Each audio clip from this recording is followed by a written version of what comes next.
ఇది అని చెప్పినట్లుగా ఆదర్శనీయమైనటువంటి పథకామిగా వారు నడుస్తున్నటువంటి శుభవేళ మళ్ళీ మళ్ళీ ఈ రాష్ట్ర ప్రజలు వారికి కృతజ్ఞతలు చెప్తూ ఉంటారు. మన చంద్రబాబు గారు, మన పవన్ కళ్యాణ్ గారు ప్రత్యేకంగా కృతజ్ఞతలు చెప్పారు. అలాగే వేదికకి కుడివైపునున్నటువంటి ప్రముఖులు అందరి దగ్గరికి కూడా పేరు పేరున వెళ్ళి పలకరిస్తున్నటువంటి శుభవేళ. పద్మభూషణ్ మన megastar Chiranjeevi, megastar power star, అటు మెగాస్టార్ ఇటు పవర్ స్టార్. ఇది అరుదైనటువంటి చిత్రం.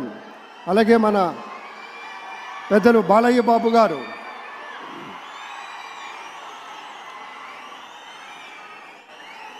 సూపర్ స్టార్ తలైవర్ రజనీకాంత్ గారిని పలకరిస్తున్నారు ప్రధాని. వారి దంపతుల్ని లేడీస్ అండ్ జెంటిల్మెన్ మనస్ఫూర్తిగా వారి శుభకామనలు అందుకుంటూ మన బాలయ్య బాబుతోటి కరచాలనం చేస్తూ ముందుకు వెళ్తూ ఉన్నారు. వేదిక మీద అందరినీ పేరున పలకరిస్తూ రజనీకాంత్ గారితో ప్రత్యేకంగా మాట్లాడుతూ ఉన్నారు. ఇది ప్రేమ, ఇది అభిమానం, ఇది వాత్సల్యం, ఇది కృతజ్ఞత, ఇది గౌరవం, అపారమైనటువంటి విశేష గౌరవంగా మనవి చేసుకుంటూ అద్భుతమైనటువంటి వారి యొక్క దిశానిర్దేశకత్వంలో మహనీయులు శ్రీ నరేంద్ర మోదీ గారి యొక్క దిశానిర్దేశకత్వంలో మన ఆంధ్రప్రదేశ్ రాష్ట్ర ప్రభుత్వం అగ్రగామి రాష్ట్రంగా నిలుస్తుందనటంలో సందేహం లేదు.